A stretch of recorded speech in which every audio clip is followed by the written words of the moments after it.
예, 이제 예레미야애가 마지막 제5장을 읽고 있는데요. 5장은 제5애가입니다. 여기서 예레미야는 선민의 패망, 고통을 호소하고 있고요. 회복을 간구하고 있습니다. 이전에 살펴본 것처럼 예레미야애가 1장부터 4장까지의 넉 장은 예루살렘의 멸망을 바라보면서 참담한 마음으로 하나님의 구원을 호소하고 있었던 비탄시이고요. 마지막 5장은 선민 이스라엘의 회복을 간구하고 있는 예레미야의 기도시입니다. 그래서 1장부터 4장까지 첫 단어는 슬프다, 즉 에카였습니다. 1장, 2장, 3장, 4장 모두 다 에카라는 말로 시작하고 있는데 5장은 기도시이기 때문에 여호와여 우리가 당한 것을 기억하시고 우리가 받은 지옥을 살펴보옵소서라는 기도문으로 시작하고 있습니다. 여기서 중요한 단어가 기억하시고라는 말로 예레미야는 그의 기도를 시작하고 있다는 사실입니다. 성경에서 하나님께서 무엇인가를 기억하신다라는 말은 단순히 잊었던 것을 다시 생각해낸다라는 의미가 아닙니다. 사람은 잊었다가 기억하죠. 깜빡했다가 그때 그랬지 하고 기억할 수 있습니다. 하지만 하나님은 그런 분이 아니에요. 하나님은 모든 것을 아시는 전지의 하나님이시죠. 무엇을 잊어버렸다가 깜빡했다가 다시 기억하시는 그런 분이 아닙니다. 따라서 하나님이 기억하신다는 것은 하나님께서 그 사람과 맺었던 언약을 마음에 두시고 그를 그때가 되어서 돌아보시고 그때 비로소 그를 위해서 행동하신다라는 의미입니다. 이 의미를 가장 잘 보여주고 있는 말씀이 창세기 8장 1절입니다. 하나님이 노아와 그와 함께 방주에 있는 모든 들짐승과 가축을 기억하사 하나님이 바람을 땅 위에 불게 하심에 물이 줄어들었고 하나님께서 노아와 그와 함께 방주에 있는 모든 들짐승과 가축을 기억하셨다는 것은 홍수가 계속되는 동안 노아와 가축들을 잊었다라는 말이 아니에요. 갑자기 생각났다라는 뜻이 아닙니다. 이제 노아를 위해서 그리고 가축들을 위해서 행동하기 시작하셨다라는 의미입니다. 하나님께서 노아와 가축들을 기억하셨을 때 바람이 불기 시작했습니다. 즉 하나님께서 행동하기 시작하신 거예요. 물이 줄어들기 시작했고요. 마침내 노아와 그의 가족들 그리고 모든 짐승들은 방주에서 나오게 되었습니다. 또 한 군데 하나님께서 애굽에서 종살이하던 이스라엘 백성들 기억하셨다라는 말씀이 출애굽기 2장에 등장합니다. 하나님이 그들의 고통 소리를 들으시고 하나님이 아브라함과 이삭과 야곱에게 세운 그의 언약을 기억하셨다. 이스라엘 백성들은 애굽에서 400여 년 동안 종살이하며 고통 가운데 부르짖었습니다. 이에 하나님께서는 그들의 부르짖음을 들으셨고 그때 비로소 아브라함과 이삭과 야곱에게 세우신 언약을 기억하셨다는 뜻입니다. 하나님께서 그 언약을 기억하시자마자 모세를 부르셔요. 출애굽의 역사를 시작하십니다.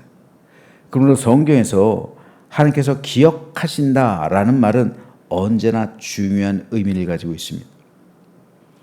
그러므로 예레미야가 여호와여 우리가 당한 것을 기억하십시오. 기억해 주십시오. 라고 기도한 것은 하나님 이제는 우리를 다시 돌아보아 주십시오. 우리가 맺은 언약을 기억해 주십시오. 아브라함과 맺은 언약 기억해 주십시오. 다윗과 맺은 언약 기억해 주십시오. 그래서 이제 우리를 위하여 행동해 주십시오. 라는 간절한 기도를 드리게 된 겁니다.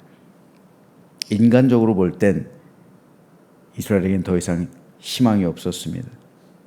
예루살렘은 무너졌고 성전은 불탔고 백성들은 노예의 신세가 되어 바벨론으로 끌려갔습니다. 유다인들의 기업은 외인들에게로 돌아갔으며 다 뺏겼어요. 집들은 이방인들의 차지가 됐습니다. 유다인들은 모든 것을 잃어버렸습니다.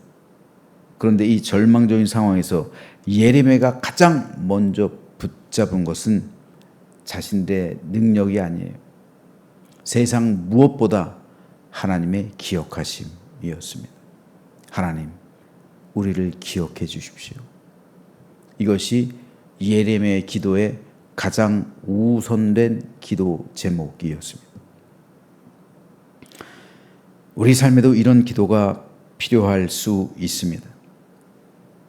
오랫동안 해결되지 않는 문제 앞에서 우리는 좌절하거나 낙심하거나 절망할 수 있습니다. 그때 우리는 하나님께서 나를 잊으신 것 아닌가 생각할 수도 있습니다. 그러나 오늘 말씀은 우리에게 우리 기도가 어때야 하며 또한 하나님은 하나님의 백성을 잊지 않으시는 분이라는 사실을 가르쳐 줍니다. 하나님의 때가 되면 하나님께서 기억하십니다. 그리고 반드시 행동하십니다. 그러면 하나님의 침묵은 하나님께서 침묵하고 있다고 해서 우리를 잊으신 것이 아니라 하나님께서 기억하실 때가 반드시 오고 우리를 돌보실 때가 올 겁니다. 그때 비로소 하나님께서는 행동하십니다. 그때 바람이 불게 하고 그때 모세를 부르시고 그래서 구원의 길을 열어주십니다. 오늘 우리에게도 이러한 때가 있음을 반드시 믿으시길 바랍니다. 그래서 하나님, 나를 기억해 주십시오. 사실 이 기도가 가장 강력한 기도예요. 하나님, 고난 가운데서 절망 가운데서 하나님, 나를 기억해 주십시오.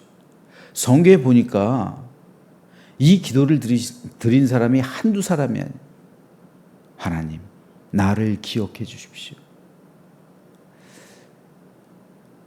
성경에 등장하는 모든 인물들처럼 오늘 우리도 이 새벽 아무것도 없고 절망 가운데, 고난 가운데, 역경 가운데, 괴로움과 고난과 아픔 가운데 있다면 오늘 이 기도, 하나님, 나를 기억해 주십시오. 나를 기억해 달라고 하는 동시에 우리는 어떤 마음을 가져야 하는지 신약에서의 한 예를 들어서 좀 말씀을 드리려고 해요. 신약에 보면 예수님께서 이 기억이란 단어를 또 사용하셨어요. 성찬을 제정하시면서 주님께서는 이 기억이란 말을 이렇게 사용하세요. 또 떡을 가져 감사기도 하시고 떼어 그들에게 주시며 이르시되 이것은 너희를 위하여 주는 내 몸이라 너희가 이를 행하여 나를 기념하라. 여기서 기념하라 라는 말은요, 헬라어로 아남네시스예요.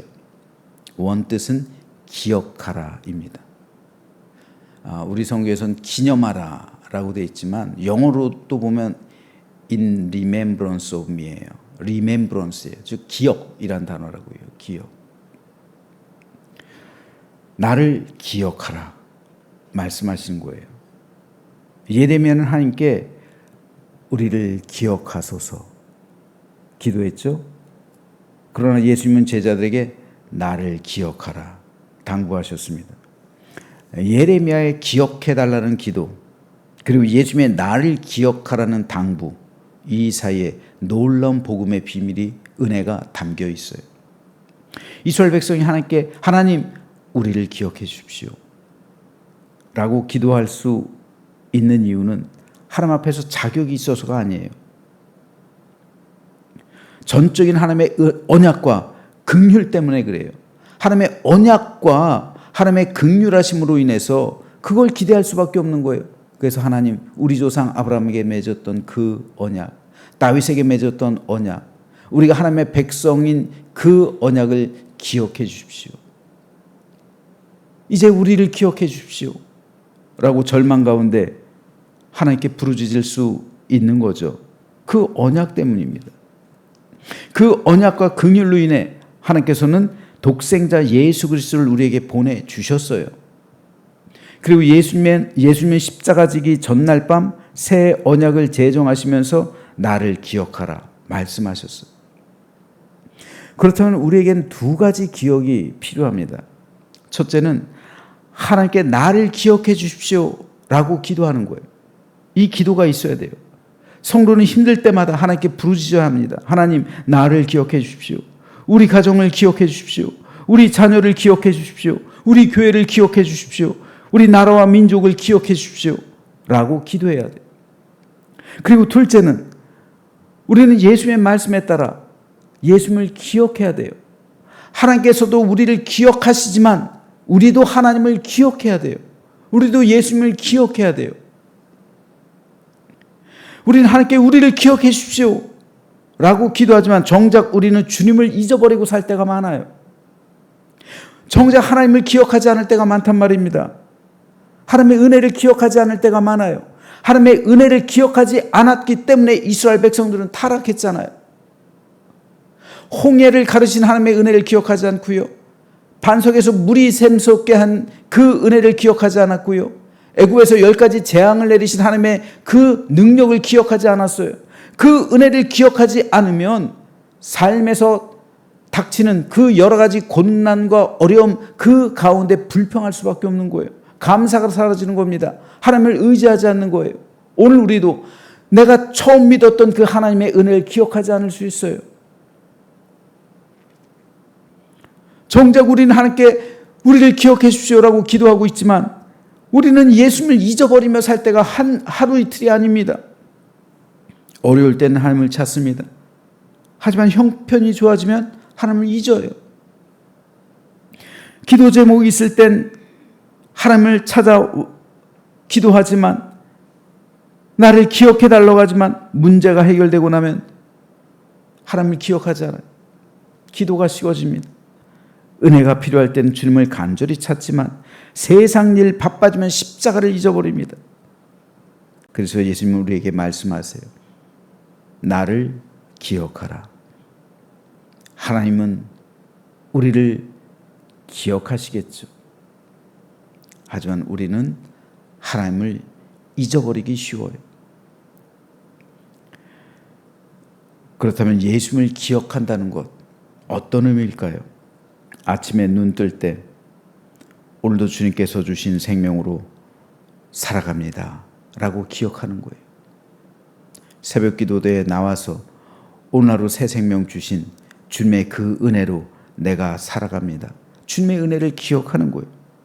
사람을 만날 때 오늘 하루 예수님께서도 이 사람 사랑하셨다 라고 기억하는 겁니다. 그래서 서로 사랑하라. 그 말씀 기억하는 거예요.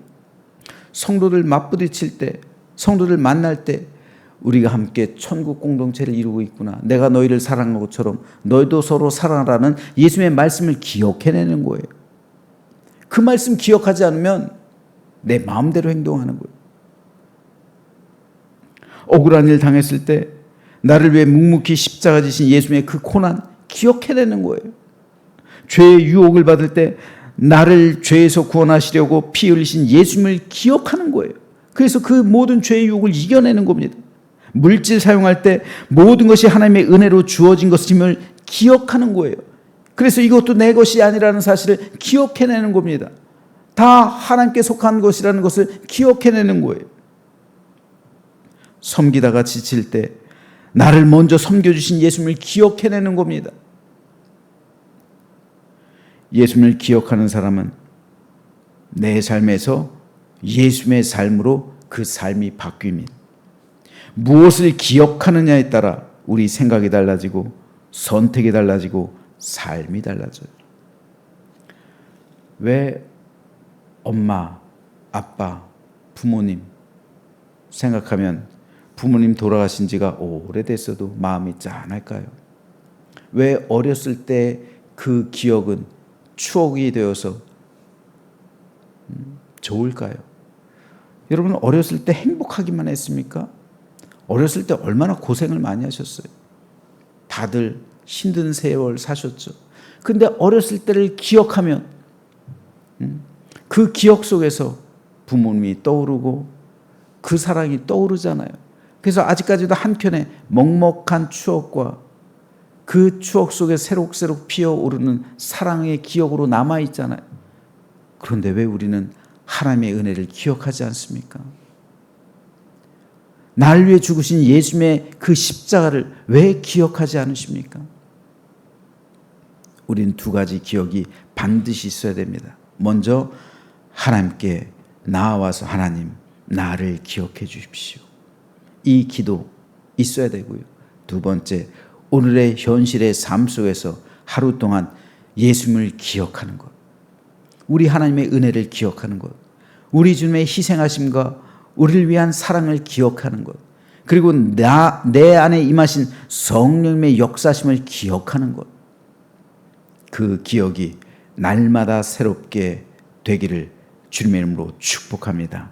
그래서 오늘 하루 우리 하나님께서 나를 기억하시고 나도 우리 주님을 기억하며 우리 하나님의 선하신 은혜를 누리며 감사와 축복이 넘치는 복된 나날들 되시기를 주님의 이름으로 축원합니다.